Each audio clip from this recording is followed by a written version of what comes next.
bannanga opposition ya Uganda mugisabire ekiri mu Nuupu olutalo luli mu Nuupu waliwo kwegenda maaso Mpuuga ayagala kuwamba Bobi Wine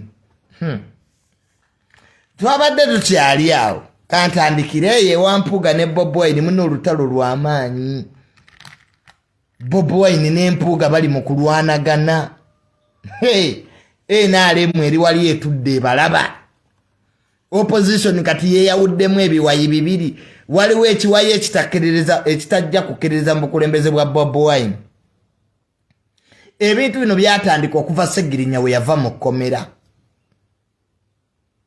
olunaku Ssegirinya lwe yava mu kkomera Nuupu we yaggwawo batya Mpuuga yagenda n'ateesa ne gavumenti era enteeseganya zino ne palamenti yazirimu bate ba Ssegirinya n'ababaka ba Nuupu abasinga obungi bakkiriziganya n'Empuuga bagende bateese ne gavumenti Ssegirinya ave mu kkomera Bobi Wine kyataayagala Bobi Wine yali tayagala bateese na gavumenti nga yakyayagala Ssegirinya abeereyo kati Honorable Mpuuga nga bw'ali leader of opposition yakwata ababaka ba Nuupu ne bamuwa olukisa ne bamuga abamu si bonna n'abasinga obungi bakkiriza tyagenda ateese n'eki ne gavumenti bate ba Ssegirinya ekintu ekitaasanyula Bobi Wine kati lwe lutalo oluliwo olunaku Ssegirinya lwe baamuta Bobi Wine tebaamugamba kyobulanga ku kooti teyaliiyo olunaku Ssegirinya lwe bamuta principal tebaamugamba bamwayizoleetinga olutalo luli mu Nuupu bannange Nuupu eri ku muliro kati ebyo byonna nga bikyali awo Bobi Wine n'asindika abaana be nga bw'akola aba social media nti bavume Empuuga kye yabakoze ku CBS yakubye principal n'amuteeka ku ttaka n'agamba abamu ku mmwe mwazaalibwa kufugwa so si kufuga some of you were born to be led not to lead bye bigambo ebyavudde mu Mpuuga nga bikaawa n'agamba byemuwoza Mpuuga mwennyini n'agamba byaba Nuupu byemuwoza nti muli bavubuka siba temugambwako birina okukoma mune lwe lutalo oluli mu Nuupu NRM tebiriimu era babirabe Mpuuga ne Bobi Wine nze olutalo luno nalulabirawo nga lujja olunaku Bobi Wine lwe yakyala Emmengo n'asinkana Katikkiro munnange Ssematalo owookusatu yatandise dda mu Nuupu ekibiina kyeyawuzzaamu eriyo ababaka ba Nuupu abakkiriza Mpuuga kye yakola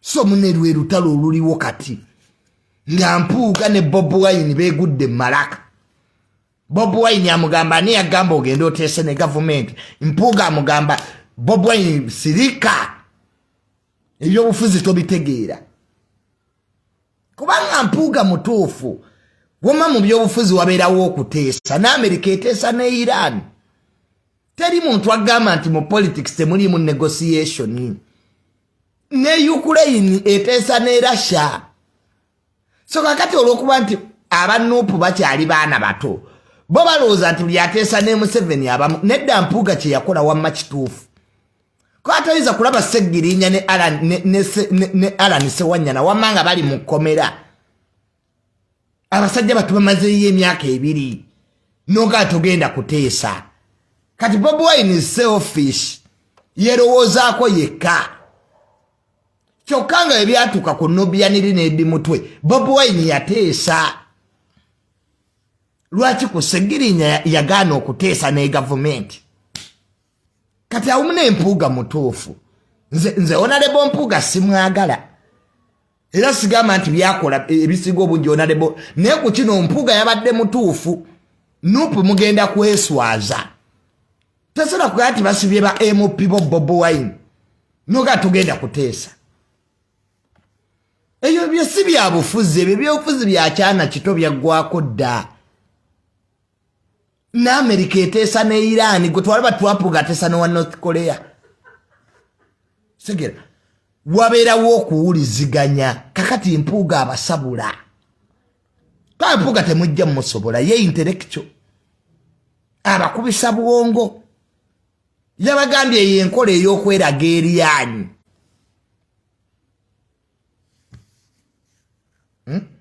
okweraga eryanyi tejja kusobola tejja kubayamba ab'eniyupi abaana bali mu makomera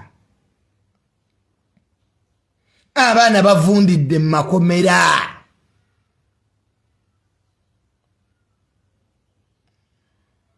abaana b'abantu babonaabona lwaki temuteesa kati Mpuuga kiki ekibi kye yakoze wamma mumbadde mukyayagala Ssegirinya lwaki aba abeera mu kkomera musajja watunga ebyamukwasa by'eniyupi singa Ssegirinya bamukwatira ku bizinensi ze naye Bobi Wine ku luno yaswadde ekibiina kyeyawuzzaamu tuba tukyali awo Abedi Bwanika kyakola Nambooze bulijjo alya ssente mu gavumenti simanya madamu tica ng'asirise naye ku luno baamwabizza Nuupu mugenda okweyabya kebaabizza Nambooze n'abalala baddako Abedi Bwanika yagambye Bobi Wine tukooyo obunnanfuusi bwo Abedi Bwanika yagaye Bobi Wine tukooyo obunnanfuusi kati kasooka amala okuba Nambooze bannange bulijjo gavumenti yakawa Nambooze Abedi Bwanika yakubye Honorable Nambooze ku CBS n'aleeta fakiti ku fakiti $1 billion ye yajjanjaba Honorable Nambooze ate bulijjo tubibagamba nga mugamba junior yo propaganda simanya NRM ebasasula kati banupu bennyini kati bebeeyabya nze nabagamba time uluteero mutegere lwaki Museveni akyatufuga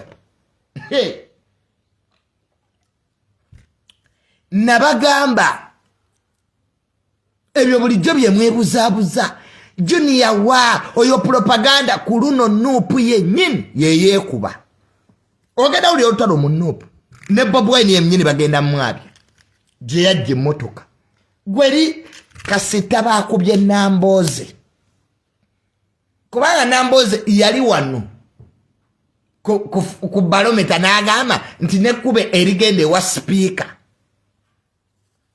mbutalimanyi bajjeeyo statistics nga gavumenti yakasaasanya $1 billion kukujjanjaba Honorable Nambooze ati bulijjo mugamba propaganda junior NRM yebasasa ku luno Nuupu yeyeeyuza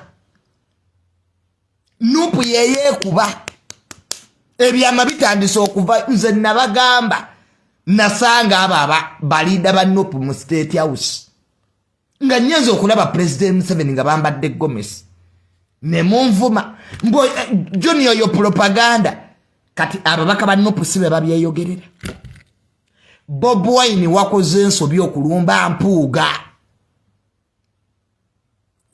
okujjayo Ssegirinya ayagalwa abatadde bakoyo okulaba Ssegirinya mu kkomera kati gwe Bobi Wine tulinawo ngeri gy'ogamba nti Mpuuga kye yakoze kikyamu gendo teesa ne gavumenti kati ke mweyuze ate Mpuuga agenda bakuba nze kenna ate CBS emuwagira Buganda ewagira Mpuuga Bobi Wine kirabika mu meeting gye yasisinkana Katikkiro baamugamba tolumba Mpuuga alabika n'agaana kubanga CBS ewadde Mpuuga platform nze nerabye engeri gye bakubamu Nambooze ku CBS ne balekkiriza Abedi Bwanika alete statistics nopo nabagamba eni upite inza kujjako Museveni bonna abalimu banoonyi ba ssente kati temweyabiza mbu namboze bakamuwe biliyoni namba ati ujjo mga propaganda nga tubibagamba nga mutuvuma manya abana Uganda temwagala mazima naye abakyali mu opposition mwine ennaku nze nabagamba wano Uganda tetulina opposition gwe tunuulira Mpuuga ne Bobi Wine bye beeyogerera buli omu ayita munne munnanfuusi hypocrisy nenga Ssegirinya baamukwata musajja wattu amaze emyaka 2 mu kkomera mbu Nuupu teyagala akuteesa bwe baakwata Nubiyaniri n'Eddi Mutwe Bobi Wine nga yateesa lwaki ekibiina ky'NUP mukifuula mbu ky'abaana balondemu muyina abaana n'ebyana luyale ku maziga maama wa Ssegirinya gaakaabye abantu ba Nuupu temuyinaamu kisa ono politics gwe wali omulabyewo ataliimu kuteesa nga n'Amerika eteesa ne Iran nga Amerika ne North Korea ziteesa kati mwazanyidde ku Mpuuga kaabasabule ffe bulijjo kye tulinda ekyo bulijjo tukimanyi nti Mpuuga ne Bobi Wine bagenda kwesabula mugenda kulaba Ebyaama mutye ebya Namboze tebyavuddeyo with the facts $1 mbubba wa Namboze oyo Honorable bamuwa obukadde 23 just kujjanjaba mulwadde Nuupu eri mu kiseera kizibu the end of NUP bulijjo mutugamba mbu ffe tuli b'NRM ku luno babaka bammwe bennyini mugenda laba ebifaananyi olwo olutalo Abedi Bwanika lwatandise olwo ate ayina ababaka bangi bamuwagira so Bobi Wine yawulira ku Ssegirinya ennugu n'olunaku lwe baata Ssegirinya Bobi Wine teyalinnyayo ne ku akawunti ye Bobi Wine yalwawo okuteekayo obubaka okuvaayo kwa Ssegirinya tekwasanyusa Bobi Wine ekitegeeza bulijjo aba Nuupu beerimba bajja wano ne beeyoge Ssegirinya yakola vidiyo mu kkomera yagamba Kasuku genda obuuze Kasuku n'amugamba pulinsipa andiddemu olukwe wawuliddeko ku Ssegirinya nga yeebaza Bobi Wine lwaki Ssegirinya asirise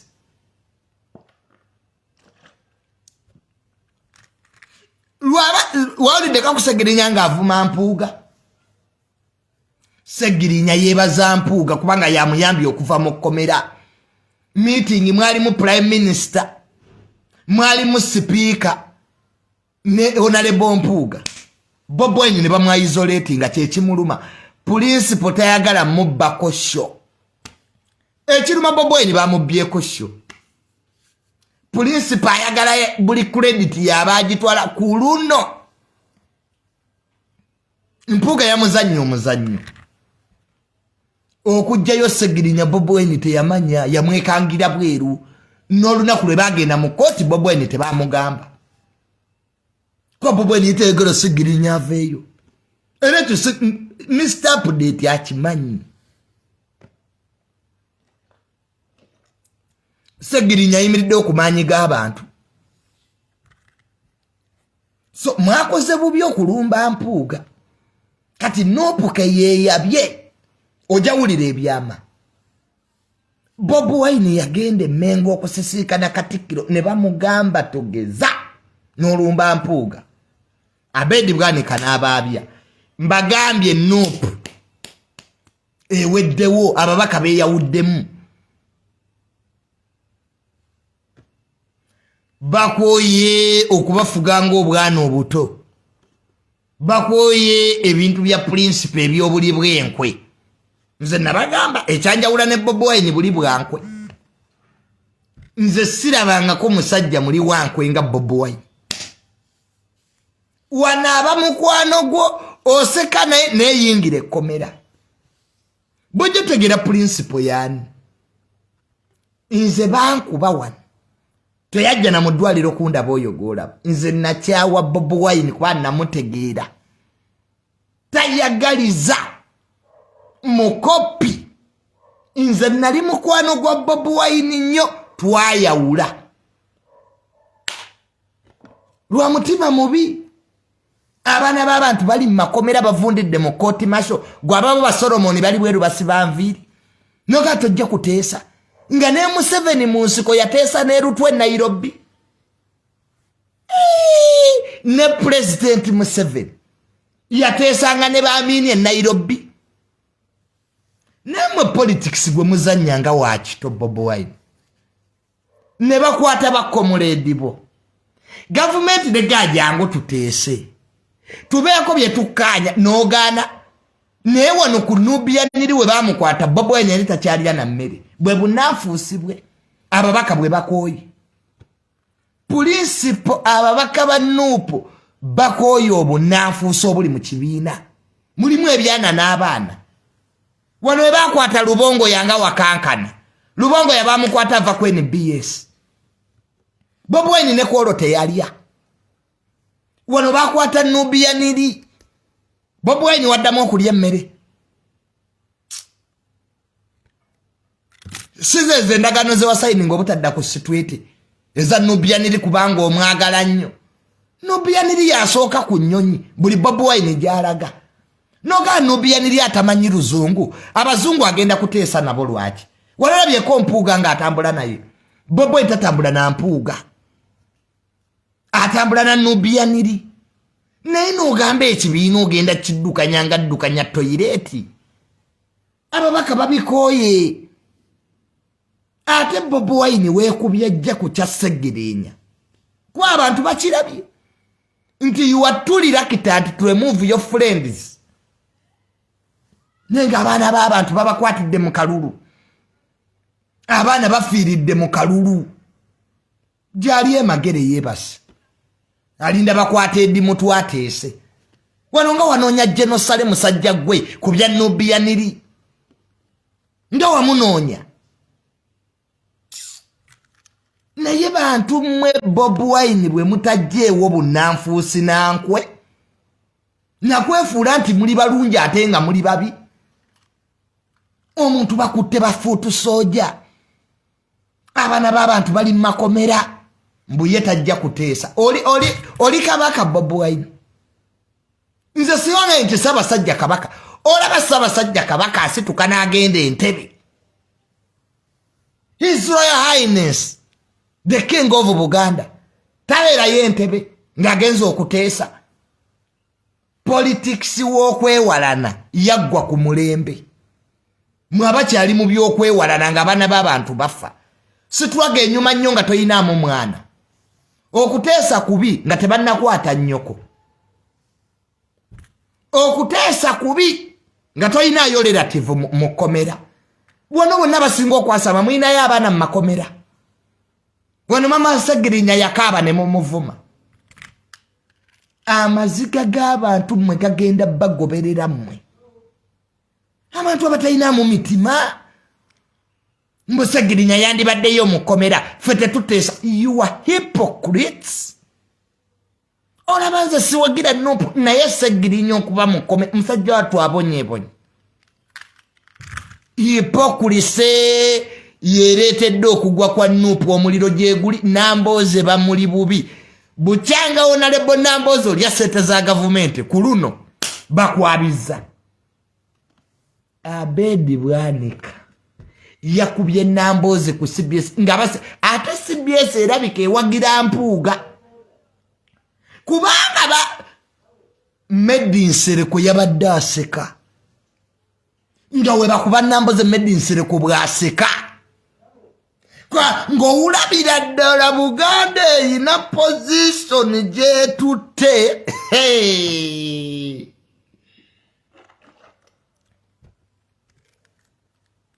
naye nga principle kyabadde kintu kitono nnyo Bobi Wine Bobi Wine ekikuluma butakuwa sho mbu wabadde oyagala mbu oliidinge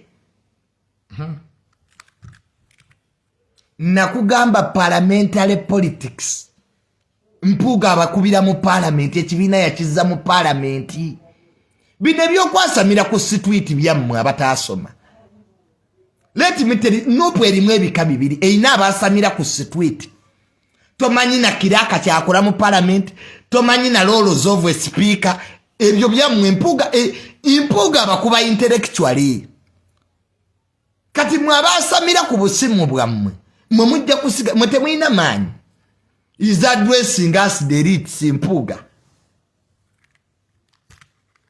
the role of any speaker kulaba nti ababaka be bali muki mama Kadaga yatuula museeke go bababaka balebe mupi entebe navayo nadda mu parliament naga kati ndi speaker tebalina gye balaga parliament eyina okuyingiramu bw'okwata omubaka because egyo mirimu gya speaker welfare kakati speaker n'empuuga baakwatagana impuuga n'ategeera nti abasiru ba nuupu woba oyagala obbakuba bajje mu politics wakoma nnyoko obatwale mu bya parliament ebya intellectualism impuuga n'amobilizing ababaka b'NUP nga ye Bobi Wine ali magere yeebase Bobi Wine akyalowooza nti ebya radicalism bikola nze Bobi Wine siteesa radicalism talina gyagenda kutwala Bobi Wine damangu ku meezi oteese abaana bave mu makomera otherwise Bobi Wine abazadde b'abaana bo bajja kukyawa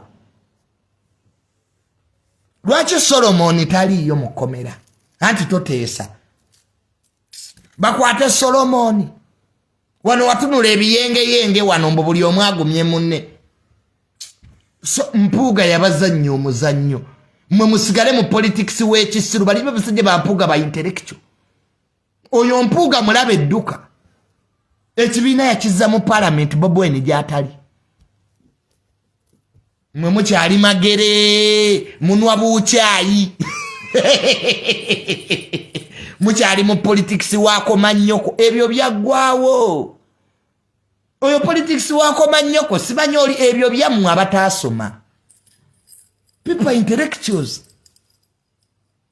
kati Ssegirinya ali bweru ensi yonna yategedde Bobi Wine gwe toyagala abantu bave mu kkomera olaba Ukraine Russia ne Ukraine bateesa naga oyina abasibe bange 7 bampe nange nkuwa ababo olaba Putin mukambwe naye ateesa kati mwe Bobi Wine mwayingira ebyobufuzi nga muli baana bato mukyali ku egoism muketuwalane Museveni omwana nagwe wamuleeta kugamba mubuliddwa ebyokukola owalana Museveni afiirwa eki ku myaka 4 ge yakatufuga nga akoma nawo kwa Museveni akoma kati omuwalanira ki mwe nyini temuyina opposition namboze bakamuwe billion namba yakumujjajaba babaka banna abanupu be babyogera bulijjo tubaga nti ababaka bannupu baali adda ssente nga mutuvuma kati Ebyaama tebitandise okuvaayo ababaka bannupu bakimanyidde ddala ne principal ya kyekibaluma hipokulise nze kyenagamba oyo Bobi Wine ne muga Bobi Wine bw'oba osazeewo okulya ssente mu gavumenti n'ababaka baleke balye obatemako omusaala buli sente omubaka zaafuna nuupu ejjako miliyoni 3 abamu mukazi we Basiru ye yagaana Bobi Wine ebirala byonna bikole genda oteese ne gavumenti abaana b'abantu bave mu makomera abaana abo babonyeebonye nnyo Bobi Wine va mu bintu by'ekyana ekito ebyo bya politics oyo gwe muzannyo oyo w'ekisiru ekiro muli tewali opposition ni one nakibagamba Museveni yakyatufuga nga muga Junior bamusasudde kati mwembuzi mwe bansasule n'abannayuganda lwaki temutegeera golaba Museveni agenda kuvaako gwobolaba okuvaako kwa Museveni nga afudde nabagamba mwetegekere state funeral si state handover Museveni olaba tasobola kuwa mutabani we buyinza if he cannot handle power President Museveni kaganya okuwa General Muhoozi obuyinza omulundi guno teri gwagenda kuwa buyinza mwetegekere state funeral nze nabibagamba. There is no way Museveni will be on this world nga si president. Ekyo nakibagamba. Kati lwaki tawa mutabani we General Muhoozi. Olaba yagambye General Muhoozi Debali. I'm still around. Mwabwe Bobi Wine. Nemwe muli basiru mutegeera mwe. The reason mwasoma. Museveni gwe muzanyirako mumumanyi mwe. Mwali mumusomyeko. Why don't you go and buy a katabu ka Museveni the mustard seed? Museveni aina interest za America n'aba Israeli. Kongo nga tennaterera ne Sudan Museveni taina jalaga. Sachi bagamba ddate biri wano bintu nolidde. Oyagala aba America. Mbo bajje ko Museveni bawe Bobi Wine nga Kongo tennaterera. Ne muri basiru mmwe mwasoma ebyobufuzi. Mutamanye mbu geopolitics yefugensi. Aba America bateka sanctions ku Venezuela. Russia bwe yababuziza amafuta tebazzeyo ne batesa ne president wa Venezuela Maduro. Aba America bagamba da president wa Venezuela Maduro ne bamutekako sanctions ne bamugamba yabba akalulu kati lero tebali naye kwa kati bagala amafuta aba America. Era bali ne Maduro Venezuela America teina mukwane ina interest. Mbalaba nnyo mwabali mu America nga muli omwasamiridde. Mbu America ejja kujjejje ko Museveni oli musiru nga bwe yajja kaani. America yajja kaamini. America yajja ko Obote. America yajja ko Titokero Lutwa. Tebyasoma tugezaako bibuulirira bitegeeredde liyo politics tebiwulira. Bibeera mu propaganda sibaafirye dictator. Mwe bagenda bafuga emyaka 5. Kwa Museveni kati adda. Bana abanyankole bagenda tufuga emyaka 5 ye master plan. 50 year master plan. Mwenno mwasamirire muve mu store. Kati eyo nopu Bobi Wine tosobola nafuga babaka 5. Kati mbu bakuwe eggwanga. You can't nempuga mwennyini akuyisaamu amaaso. Kwa mpuga yakubye Bobi Wine amuteeka ku ttaka. Bobi Wine nakugamba. Negamba ati okoze bubi okuleeta babaka ba DP wagaana. Saabigamba gwe Bobi Wine nga nkyali advisor wo. Twete tutule magere nga tulya binyeebwa. Nekwa Bobi Wine toleeta Nambooze. Bobi Wine toleeta Muwanga Kivumbi bakusinga okutegeera wagaana. Mboya nedda njagala kuba DP. Bobi Wine nzo kuba DP ekibiina ky'abajjajjaffe. DP kawo kadda DP tefa. Obote yawera DP yadda mu bakatuliki. Oyinza okuwera DP ngo bakatuliki bukyaliwo. Oyinza okulwanisa DP nga yekereziya weeri. Fa bakatuliki. DP galinga kijja. Kati gwe Bobi Wine mbo yagala kulwanisa Mau. Ne mbo tubaleke bajje siwe wangamba. Mbo abo Nambooze Junior tubaleke bajje tulwanise Mau. Simanya DP egwe nupu efuuke DP. Newereetere ensi Bobi Wine ebizibu byolimu byonna twabigamba.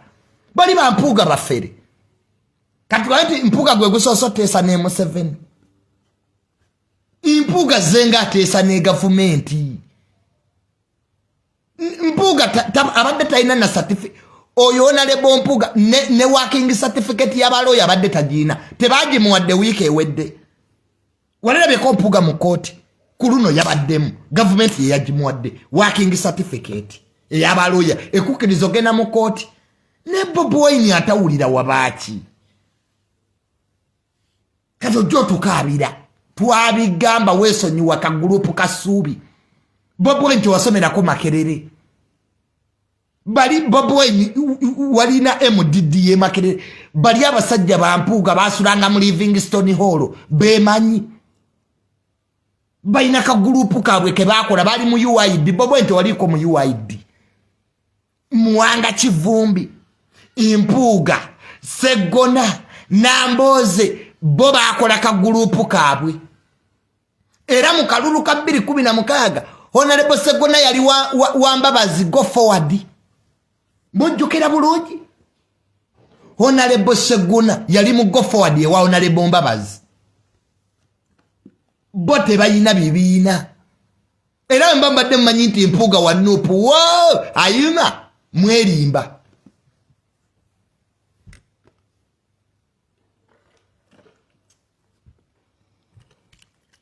Sseggona China ne kadi ye ya go forward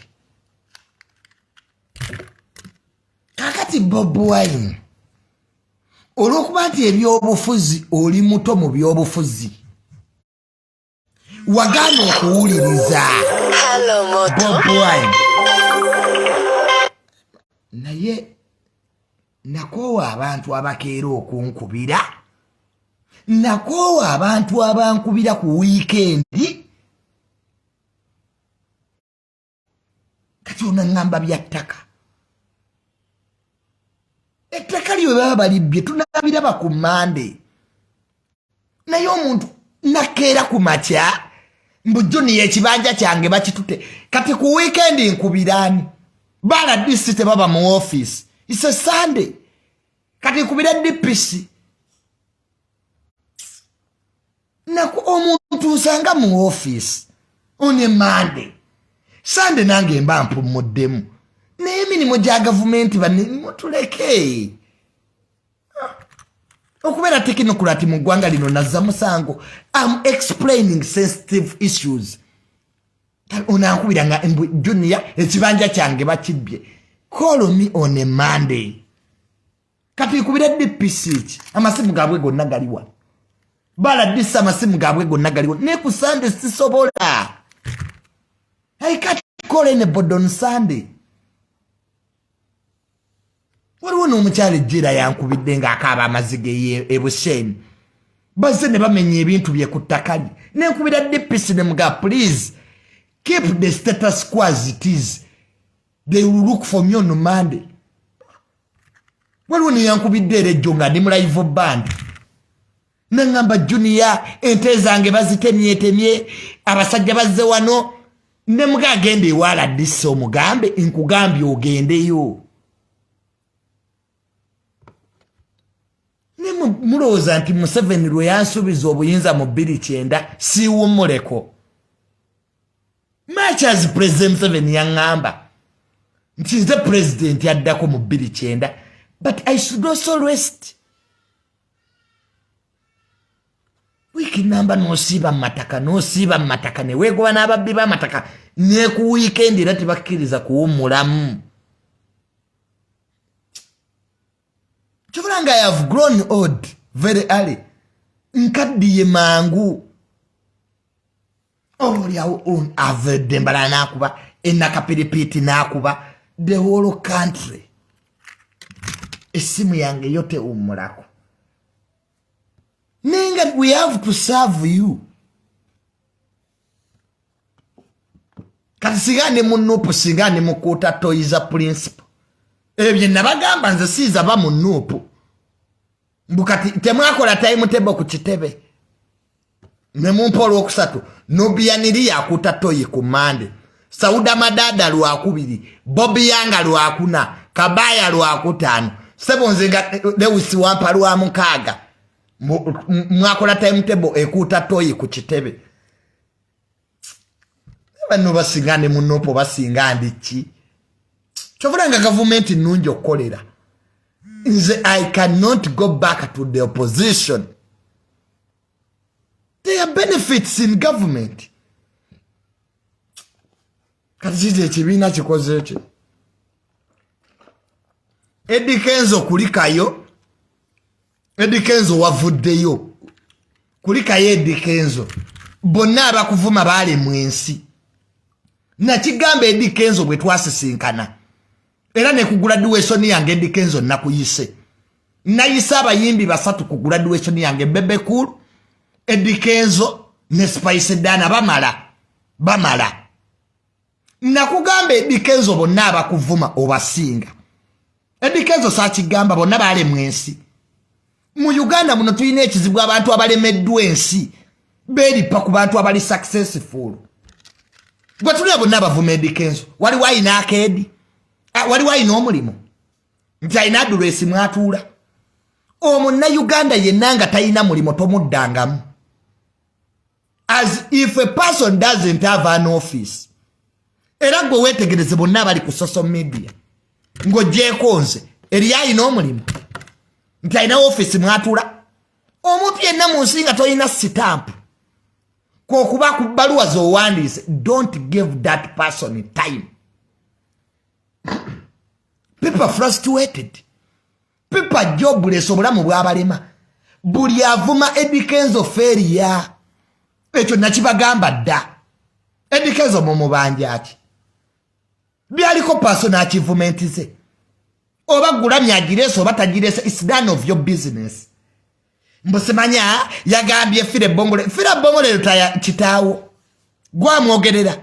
Abantu mwewadde responsibilities zitali zammwe. You are not a spokesperson of anybody. Naye no assuminga lolo mbolumiddwa nnyo. Eddy Kenzo teyandiyogedde bwati mwana wa nnyoko. Lwaki mumanyira abantu? Lwaki temufumiitiriza? Lwaki bavubuka mmwe muganya okwebuulirira? Kaize nakavubuka ke nalabye ku TikTok. Sibaye akagambye Junior Sibanyi oli musiyazi. Nze ebyo babinvumye dda. Ebyo ebyobusiyazi, that's not news. Nze Tamale tewali kye batanvumya mu Uganda muno. Banangidde obubbi. So there is nothing you can talk about me ne kinnuma. Because nazaalibwa kwogerwako. Nazaalibwa kwogerwako. Nze wano kati kiki kye mutanvumye kye mugenda okunvuma. What? Olaba n'omulangira Semakoki, olaba Ssaabasajja Kabaka gwe mwogerako. Ng'obuyinza bwabwe bujja eri Katonda. Olwo nze Tamale omukopi. So akati mwe bavubuka mmwe aba TikTok kambabuulire. Mwale mwensi, mwale mwokwekolerera, mwasigala kwogera bwogezi ku bantu be mutamanyi. Ate ng'era temubamanyi. Kakati n'olwekyo abo bafeeriya toyinza na kubawa budde. Nze mu nsi waliwo abantu bestajja ku miitinga. I can't meet you because you are nobody. Nze munne nazaalibwa kwogerwako. Nazaalibwa kujooga si kujoogebwa. Kyekisuubizo kino eky'emmotoka yange kye nnina. I sleep well, I eat well, I have a job, I drive myself. That's enough for me. Nina ebyapa bina mannya gange. 4 land titles. Ebbanga lyonna akamala mu ministry ya lands. Emyaka egyo I have 4 land titles in my names. Kati nze I waste time with you idiots. Who you wake up every morning, you don't even know what you're going to do. Bamikwano kambabuulireyo ekintu kimu. Abantu bakulaakulana. Gwoloza mbu wemubeereko ku TikTok ne mumanyira abantu bumubeera muwina kye mufunamu. You are wasting your useful time. Abaana bo bajja kisasulira. Your kids will pay. Abaana bo bajja kisasulira. They will grow up in a poor family where their dad, instead of working, yali awo yasamiridde bwasamiriza. Mukozese obuvubuka bwammwe nga mukyalina amaanyi mukolerera abaana bammwe. Muve ku bantu. Muve ku bantu. Muve ku bantu be mutamanyi. Nze nina ebyapa bina mannya gange. Sinnagabana na ku bugagga bwa taata wange. I haven't even touched my father's property. Era wemba njogera. Do you know why my father loves me? Omanyi taata wange njagala nnyo. I've worked for myself. Otherwise nandibadde awo nga nninda mbu daddy mbu nsalira ku poloti. Nze Junior nze. I wake up every day, I go to work. Not for you, for my kids. So, what day you know njogerako? Like you waste time on me. Nse kulira kennaku because you'll get the reality of life. Banyamwe baavu. Muli bubi. Muganya okukola. Mukera kwasamira bakola. Nosanga omusiru ng'ali ku Eddy Kenzo. Kenzo gwoyogerako omumanyi gwe. Omanye sente zayina. Nze Kenzo yampitako nga yagala gula ttaka Busaabala. Mukolere ekyapa. Oyo Kenzo gwolaba. $1 billion egyo. Netukkiriziganya bamuwe ettaka ku bukadde 8. Abannayuganda bwe mutaakole. ne muva mu bintu eby'okwasaamirira. Tolaba luno lukamiliyoni Genocide teyaluwadde ssente oyo kamiliyoni oyo kamiliyoni oli musajja wa bubadi stage Semayembe gegagisuula kamiliyoni isn't it honis n'emizimu sagamba ogende bakusabire kamiliyoni si kye wakoze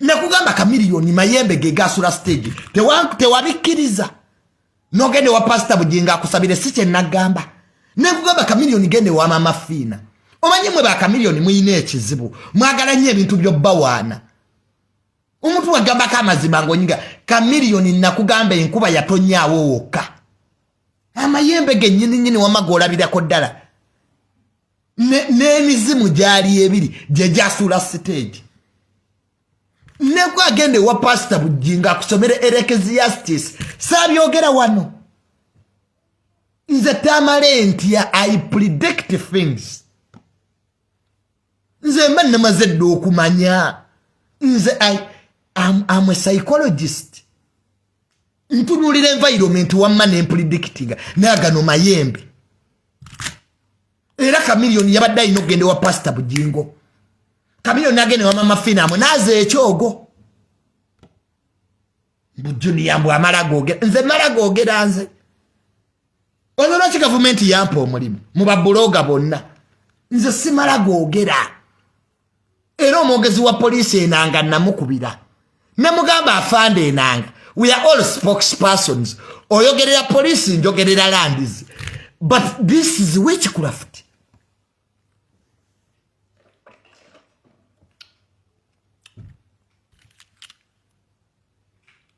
This witchcraft. Mubuzo basamukubira. Afande nanga ankubira because fenna tuogerera bitongole bya government.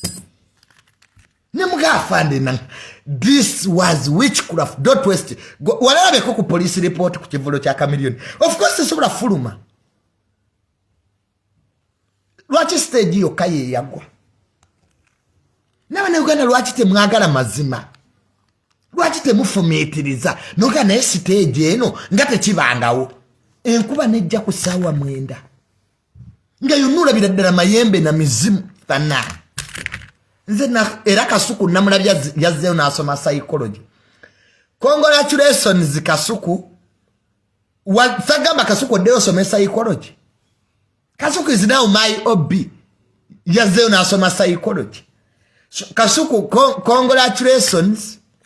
Let us hope, Kasuku, you are going to use that degree of psychology to tell the public behavior and human brain. Nenga Kasuku, congratulations. I know it hasn't been easy. Okufuna degree eyo, Kasuku. Namugamba Kasuku, go back. Era Kasuku kasita yasomye degree ya psychology. Nyenda kusoma law. Kale Kasuku era ndabenga bona asoma amateeka. Kasuku engeri gye wasomye psychology, now I'm going to do law.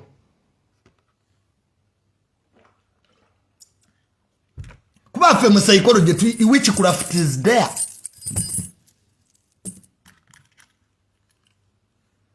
Car keys in your hands to prove property ownership. Yes, it's my car.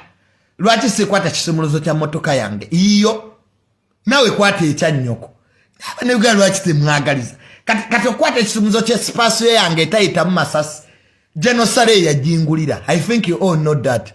Yapadole mitwali 2 Genocide nengulako sipasio etayitamu masasi abayine emmotoka eziri amadi tuli babiri nze ne Bob Wine kwazo nazava mu government ambulia yayine emmotoka etayitamu masasi ngojeko nze ne Bob Wine zonna era government wamaye yazetuwa. Gwalabye gwatalaba kine ekimuzombo kirina remote eno talaba kigambo kirikoti isana madika nze motuka yange eri amadi era spare parts mujja Germany gobadde abanyimbu mujja Japan Genocide ye ya pasipasi yeno gyentambuliramu era maaso ge motoka teri atulawo go moto gwa Genocide waliwo ekifaananyi kye Era waliwo wa traffic yali ambuuza mbu where is your driving permit? Namuga, are you man? Are you sober? You didn't know. Tebiraba mawulire bye bya police. Namuga, are you on social media? Do you know even you are talking to? Do you know who gave me this car? Before even you ask me a driving permit, do you know the job I do? Now, younger man, don't waste my time. I have land titles to look at. Now, I'm very sorry, sir, you go. Yes! Don't waste my time. Is that police a government institution? I'm a government worker. A technocrat, katumbuzo te driving permit. Mwakana kuamba government yaba police. You want to overthrow this government. Matebala somesa political science, senior government officials and junior government officials. I think the police should now learn. Baba we bifananyi byaffe. Abakungu ba government. Don't ask me stupid questions. Where is your permit? Permit? Are you sure? Namga, which document is that? Is it a passport? I'm on government duty. Ujumbuza bya permit. Abantu bali mukubba mataka. Kati president wa nambuza lwachi dunia mataka bagabba nnyo. Nga mbuwambuze bya permit wa delaying my time. And he told me to go. Sami to be akisirusiru. By that time nali nyenda nakapeka wa genosale wa manga nina meeting bangamba kujja sawa 5. Mbatu kawe kapeko wa police anyemiriza. Namga, you man, are you sober? Nego yimirizo mu manyigwe. Do you know where I'm going? Nebacha police temukula. Lwate basomesa political science. Nti bolabanga technocrat junior ngali mu amadispacio is on government duties. That's temukwata bine bya nope. Tebina makuru. Arrest. Namga, why don't you arrest these idiots in nope? Who masquerade as freedom fighters? Kwata Bobby Young. Government eja kuongeza n'omusala. I have been telling police. Bamba mwagala babongeze misa. Ganda arrest these idiots. Ebibera waneka mocha. Mubakwata ayido. Kwata nubiya niri. Taina kyaga sansi. Yasigala awo kuyimba. Uganda, you are motherland. Nubiya niri si byabeeramu. Mbu Uganda, you are motherland. Idiots. They have no respect for those people. Bantamatamat. They are hypocrites. They don't tell the truth. Timuseveni atulemye. Just wasting time for the youth. Kono nilaba vubuka bud. Why don't you arrest Sauda Madada? So you can arrest me. But nobody is above the law. What do you call a law? Law is a mere document. But nobody is above the law. Law is a document. It needs people to be implemented. But the constitution is never get. America is never democrats. If it is democratic, why does America have Democrats? If it is really democratic, it needs Democrats to implement democratic principles. You think Mbulo is a person? But nobody. What do you call a law? Politics prevails over law. Ebyobufuzi bisinga amateeka amaanyi. Kyovula banga Ssegirinya okumuta bamaze kuteesa. Kooti ze zamutadde. Kooti gundi Supreme Court yagamba mbu abantu babawozesa mu kooti maso. Court of Appeal negamba ati tebabawozesa. Now which is which? Omulamuzi yawadde Ssegirinya bailo yavudde mu America. Gano yagasobera mu Ludicha. They are the same judges having different judgments because of politics. Obadde manyi amateeka ge gafuga ensoba bya bufuzi.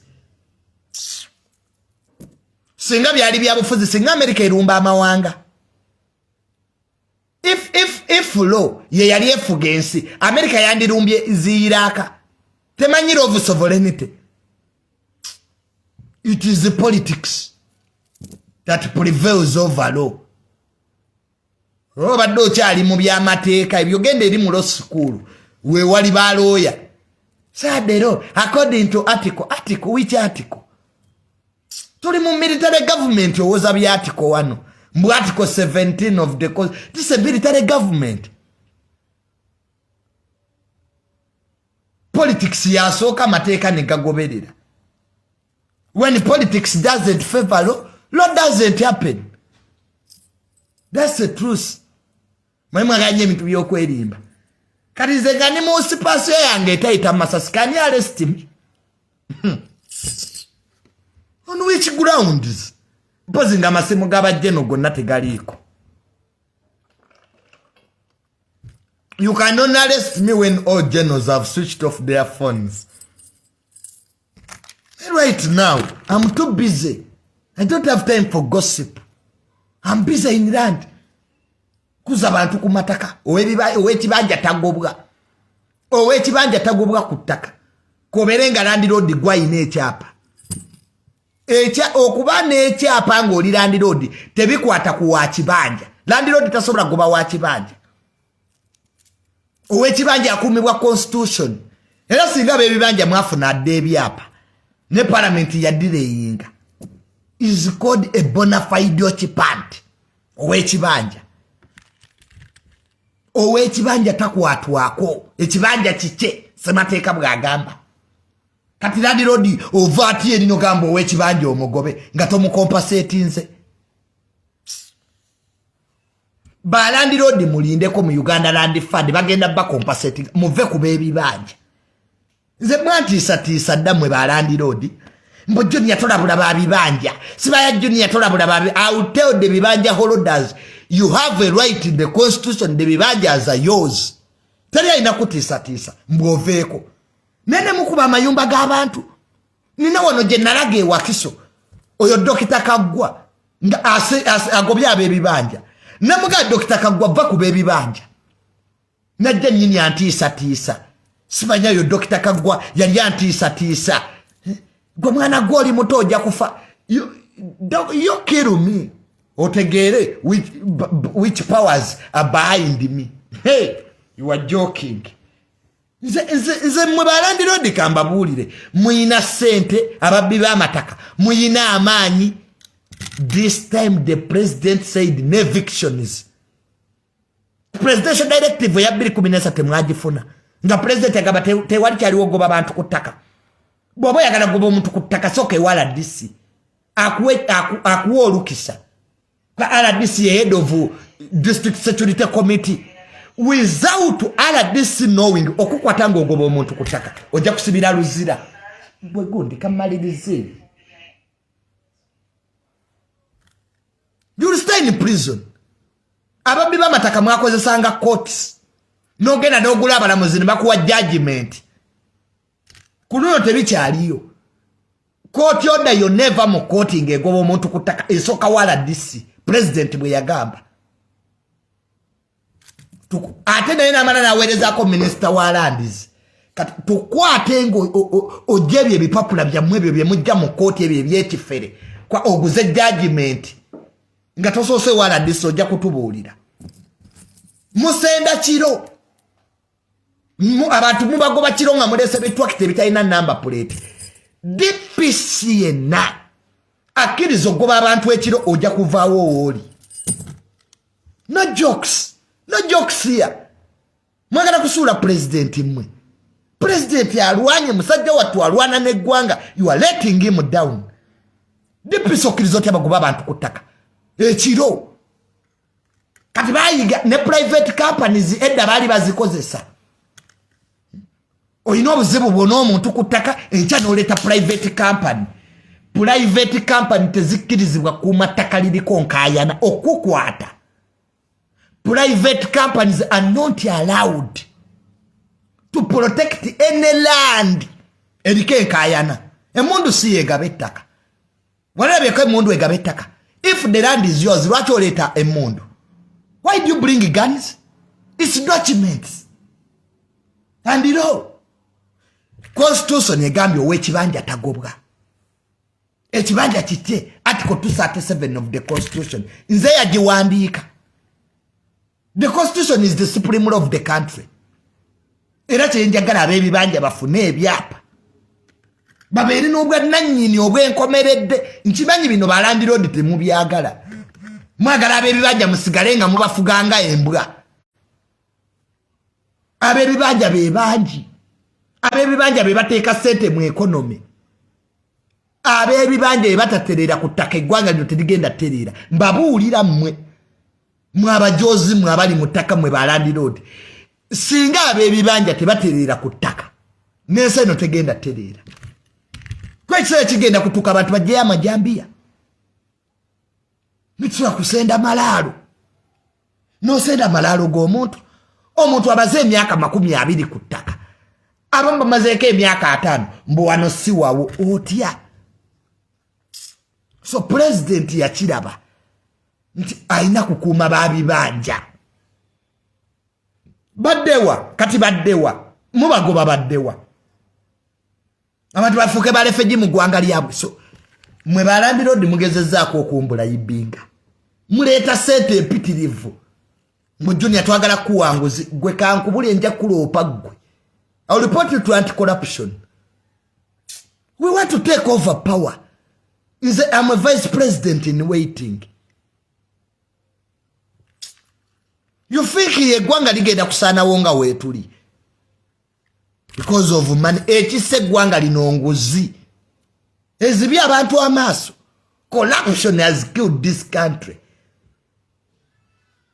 Zimbabwe nguzi omunakuleetera obukaddaana mu Junior njagala kubba ttaka n'ennyamba. Don't bring money in my office. You yenfa kinamu, bring it nkulope bulungi. So I'm not bribeable. I'm on the interest of the people. Nze nwanirira abantu. Goloze ettaka balibba. Ettaka kyekintu kyotasobola kubba. Ka terikula, teryemeza, buli omu amanyi waasaliza. Nujja n'oleeta ekyapa. Nze landiroodi nina ekyapa, bano ab'ebibanja baveeko. Wasoma article 237 protecting ab'ebibanja. Wiringi baya, wiringi seera. Woba oyagala kugula kibanja kya muntu, leka akiguze ng'ayagadde. Bw'aba tayagadde naga nti ekibanja kyange sikitunda, genda. Nze manyi mujja kunzita. That I know. Nze neewaayo okufiiririra eggwanga lino. Ne terikubba mataka g'abantu wano. Nze I know you will kill me. Era bali bagala kumpada basirikale.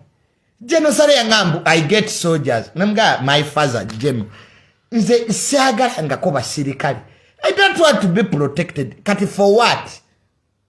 Why do you protect me? Mugende mukuume Ebyaalo. Mbu Junior mbu nange mbeere n'abasirikale bana. Kati bankuumire mu lodge. I'm ever in lodges, mbeera mu mabaala. Kati they should protect me from there. Matulaba ggwanga wamako bulwala ebikolwa. We need soldiers to fight in Congo, not to protect Junior. Mbu Junior afuna security, ababbi b'amataka bajja kutta. Me, I want to move alone. Nze kasita government eno yampa spasio etayitamu masasi. Sina kyemba banja. What? Ku graduation yange General Muhoozi ye mugenyi omukulu. Is the chief guest. Mama Kadaga waali. Kati mbegayirire kuki.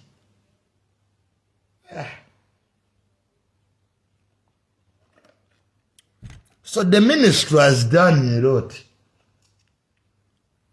So don't protect me. If I'm to die, let me die. But netugenda kubeera ku nsi lubeerera. Alina olubi hero. Zino video zenkula bajja ziraba emyaka egiriddako. Yes, and they will celebrate me. Abannayuganda abaliwo kati muyina emitima emi. You don't celebrate success. Naye abannayuganda abaliddawo bali tu celebratinga. Bali twebaza.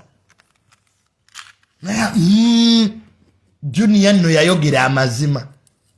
nze kyekyangoba mwene yupi mazima nze I don't lie, I don't tell lies. Kyesaakole sijja kikola. I'm like my father. Nze ninga taata wange sirimba. Nze okulimba fe familia yaffe okulimba kwatulema. My father abatakwagala agambirawo nze sikwagala. So nze temali mu ebintu by'okulimba wamma byannema. Kyobala nga sente zinnemye okulya mu government yajjajja tiyabulwa. Ko omuntu agenda nakuleetera documents nga nfu ogenda okebera ekyapa nga kifu yaddira title n'agituuza ku title kati nkuyambe ntya. Ekyapa tekituula ku kyapa. Ekyasookawo kye kiba ekituufu. Namugaa nti mukama wange ezo sente zinnemye zitwaleko ewalala ate ne bakuwalana mukajjuni yako tekali yanguzi kasiru. You call me stupid. You know that I am right. So behavior, let me end this program from here. Jamu ebyamakulu ebitali byamakulu bireke. Sagala bintu bya kumpaana. Mwenna abali yabanvuma sibalinaako buzibu. Bayizawe mu nvume, it is okay. Ate bambi sijja balwanisa kwa yentegeera yammwe. So the bibanja holodas abebibanja mujja beera ku ttaka lyammwe nga teri abatiisatiisa. Manya abebibanja munjagala nnyo. Naye musooke mwebaze Honorable Minister Dr. Sam Mayanja President okumuleeta mu ttaka bingi bikyuseeko. Abebibanja munaafuna ku buweerero. Era President mwebaza.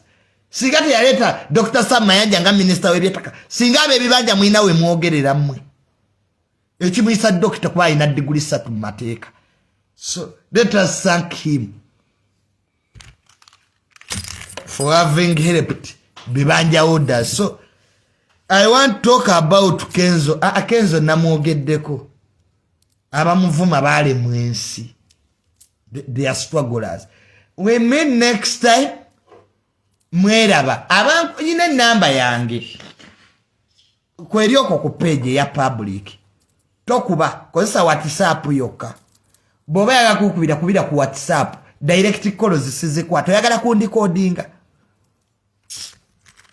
So if you want to call me, use WhatsApp. You can use a message. Osobola kusindikira audio. Don't call. Olusimba mu meeting. Akwesi mnagiremerako. Kozesa WhatsApp. Kati nyenda kugenda na ku Telegram. WhatsApp njagala givaako. Siri ku TikTok ate tusuubira gendayo. N'abatambuza koteeti wange ku TikTok namwe mwebale. Omanyi ntulendinga nnyo ku TikTok ate nga siriyo. Ku Twitter kwendi ne Twitter ya lugezigezi.